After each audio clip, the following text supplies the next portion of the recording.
हमारा देवर आसिफ गसलखाने में नहा रहा था। गलती से मैं अंदर चली गई। इसे इस हालत में देखकर मेरी नज़रें इस पर से हिट ही नहीं रही थी। मैंने जल्दी से काम के बहाने अपने कावंड को बाहर भेज दिया। अब मुझसे बिल्कुल भी नहीं रहा जा रहा था। मैं जैसे ही गसलखाने में वापस आई, अल्लाह इसने तो सीधा। मेरा नाम आयशा है और मैं 30 साल की हूँ। दुकान में कुछ ज़रूरत से ज़्यादा ही खूबसूरत हूँ। लोग कहते हैं कि मैं किसी फिल्मी अदाकारा जैसी लगती हूँ, चेहरे से भी और जिस्म से भी। मेरी शादी हो चुकी है और मेरे कावंड का नाम अहमद है। मेरी यह कहानी मेरी शादी के बाद शुरू होती है। शादी की पहली रात अहमद ने मुझे बहुत परेशान किया था। उनके प्यार और अपनेपन ने मुझे उनके और करीब ला दिया। आहिस्ता आहिस्ता यह आदत बन गई। अब तो ऐसा हो गया था कि मेरे कावंड मुझे रोज रोज प्यार करते थे और इससे मेरी ख्वाहिश और बढ़ती जा रही थी। हमारे घर में अहमद के अलावा उनकी उम्मी अबू और उनका छोटा भाई आसिफ रहता है। आसिफ तकरीबन 25 साल का था और घर के कामों में हाथ बटाता था। अहमद एक प्राइवेट कंपनी में अच्छे ओहदे पर काम करते हैं। कहानी वहाँ से शुरू होती है जब मेरे कावंड को कंपनी की तरफ से लंदन जाना पड़ा।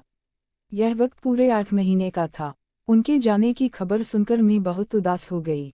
जिस रात वह जाने वाले थे, मैंने उनसे अपनी परेशानी जाहिर की। अहमद, तुम 8 महीने के लिए जा रहे हो।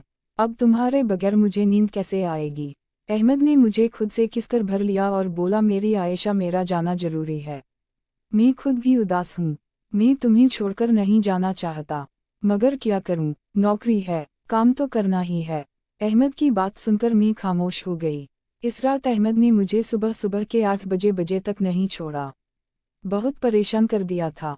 अहमद के जाने के बाद मैं उदास रहने लगी और एक बेचैनी सी मुझे अपने बदन में महसूस होती थी। मैं रातों को तड़पती रहती थी।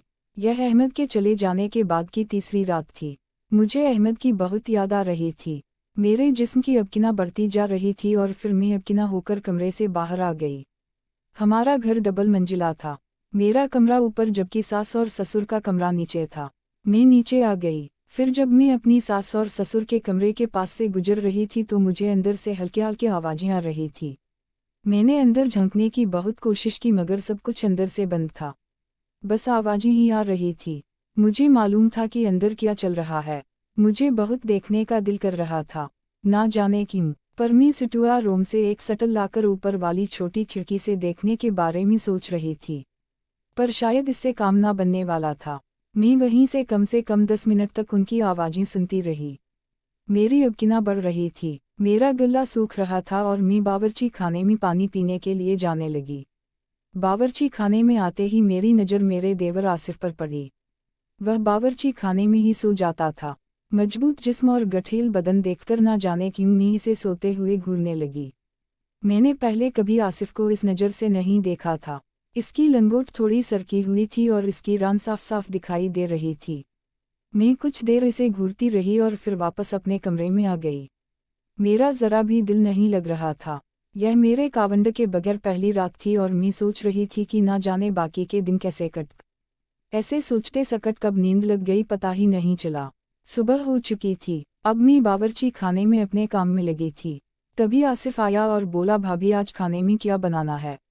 मैंने जवाब दिया, सासू अम्मा से पूछ लो, और वह उनसे पूछने के लिए चला गया। आसिफ हटा कटा लड़का था। दुकान में सांवला था लेकिन इसकी कड़ोकमटा बहुत मजबूत थी। अगले दिन मैं सुबह उठी और ऐसे ही बाहर टहल रही थी कि तभी आसिफ दिखाई दिया जो नहाने के लिए जा रहा था। हमारे घर के बाहर ही एक गलकाना था और वह इसी में नहाता था। जैसे ही वह गसलखाने में गया, इसने दरवाज़ा हल्का सा बंद किया और नहाने लगा। दरवाजे में कुंडी नहीं थी। मैं वहीं आसपास टहलती रही और आसिफ के बाहर आने का इंतजार करने लगी। थोड़ी देर बाद वह नहाकर बाहर आ गया और इसने मुझे देख लिया। इसने कहा, भाभी अब तो आज बड़ी जल्दी उठ गई हूँ। मैंने जवाब दिया, थोड़ा टहल रही थी। वह सिर्फ अपनी लंगोट में था और ऊपर कुछ भी नहीं पहना था। वह सुबह की धूप में खड़ा होकर अपने बाल सिखाने लगा। मेरी नज़रें इस पर से हिट ही नहीं रही थी। इसे देखकर मुझे अहमद की बहुत याद आ रही थी। पहली बार मेरे दिल में अपने ही देवर के बारे में ऐसे ख्याल आ रहे थे। मेरे अंदर की आग की वजह से मैं अपने आप पर काबू खोती जा रही थी। आसिफ अपने काम में लग गया था और मैं अब तक नहाई भी नहीं थी। मैं जल्दी से नहाने चली गई और कपड़े पहनने लगी। लेकिन आज मैंने टाइट कपड़े पहने थे जो मेरे जिस्म से एकदम चिपके हुए थे। यह एक सिल्वा सूट था। अब मुझे देखना था कि आसिफ मुझे नोटिस करता है। नहीं। जैसे ही मैं इसके सामने गई और इसकी नज़र मुझ पर पड़ी, इसने थोड़ी देर मुझे देखा। फिर जैसे ही मेरी नज़र इस पर गई, इसने फौरन अपनी नज़र हटा ली। मैं समझ गई थी कि आसिफ की नज़रें कहाँ थी। मैं जानबूझकर काम करने के बहाने इसके सामने आने लगी, इसलिए मैं जानबूझकर इसे उकसाने लगी। शायद वह भी समझ रहा था कि मैं क्या चाहती हूँ। यह सिलसिला ऐसे ही कुछ दिनों तक चलता रहा। मैं रोज जल्दी उठकर बाहर टहलने लगी, खासकर गसलखान के आसपास। आसिफ भी अपने सही वक्त पर उठकर नहाने के लिए गसलखान जाता था। एक दिन इसने अंदर जाने से पहले मुझे देख लिया कि मैं बाहर टहल रही हूँ।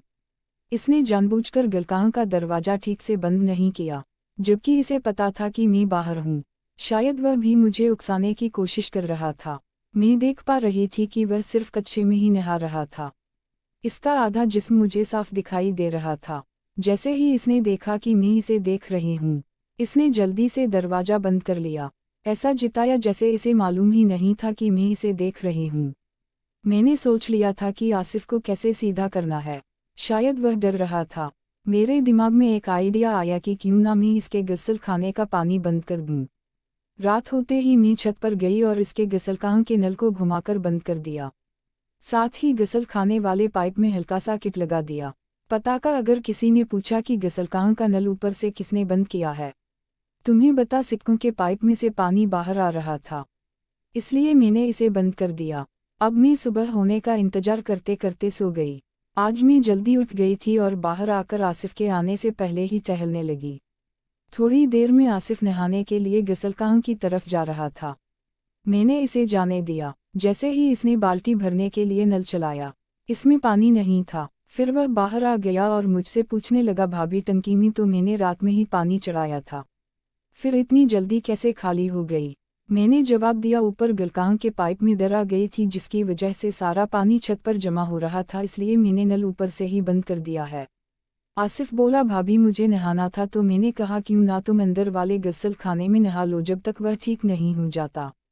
वह जल्दी से मान गया और अंदर आकर गसल खाने में घुस गया और नहाने लगा। मैं आहिस्ता से इसके पीछे गलकान के पास आ गई।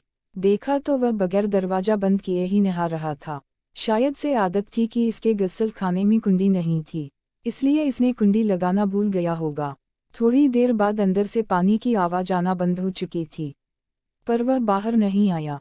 मैं सोच रही थी कि आखिर अंदर क्या कर रहा है। अब तकरीबन 10 मिनट हो चुके थे और मैं मन ही मन सोच रही थी वह क्या कर रहा होगा।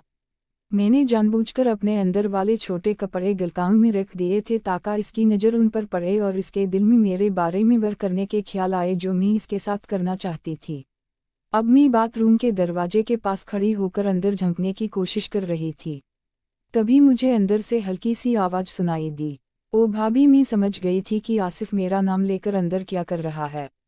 मेरा दिल कर रहा था कि जल्दी से दरवाज़ा खोलकर अंदर चली जाऊं और वह सब देख लूं जिसे देखने के लिए मैं इतने दिनों से तड़प रही थी। इसी वक्त इसने दरवाज़ा खोल दिया और अपनी लंगोट में बाहर आ गया। जैसे ही इसने मुझे देखा वह घबराकर बोला, वो भाभी अब कब आए? मैं इसे छेड़ते हुए बोली, तुमने मुझे आवाज़ दी। भाभी भाभी, वह काबाती हुई बोला, नहीं मैंने कोई आवाज़ नहीं दी आपको, और वहाँ से चला गया। जैसे ही वह बाहर गया, मैं गसलखान में आ गई और अपने कपड़ों को देखने लगी। जैसे ही मैंने अपने कपड़ों को चेक किया तो उनका हाल कुछ ऐसा था जैसे किसी ने उन्हें अपने हाथों से मरोड़ा हो, गले हाथों से मसला हो। मैं मन ही मन बहुत खुश हो गई। अब मुझे किसी बात का डर नहीं था। इतने में मेरे कावंडा अहमद का फ़ोन आ गया। मैंने जल्दी से फ़ोन उठा लिया और बात करने लगी। मैंने कहा, आपने कितने दिन लगा दिए फ़ोन करने में? मुझे आपकी बहुत याद आ रही है। वह सामने से बोले, हाँ मेरी जान, मुझे भी तेरे बगैर बिल्कुल नींद नहीं आती। रात भर तुझे याद करके ना जाने मैं क्या किया करता हूँ। ऐसे ही बात चलती रही। तकरीबन 2 घंटे तक मैंने उनसे बात की और खूब रोया। मैंने उन्हें बताया, मुझे बिल्कुल अच्छा नहीं लगता अब के बगैर। अब जल्दी आ जाओ ना मेरी जान, मैं दिन रात अब के लिए तड़पती हूँ। वो बोले, जान मेरा भी तो दिल करता है कि सब कुछ छोड़कर तेरे पास आ जाऊँ, पर क्या करूँ, बस मुझे नौकरी से निकाल देगा। उन्होंने आगे कहा, जान मैं तज रात में फ़ोन करूँगा, अभी मुझे जाना पड़ेगा। सब लोग मेरा इंतजार कर रहे होंगे और फ़ोन किट कर दिया। सच में मेरे कावंडा मुझसे बहुत ज़्यादा प्यार करते हैं और मैं भी उनसे इतना ही प्यार करती हूँ। लेकिन क्या करूं, मैं भी तो एक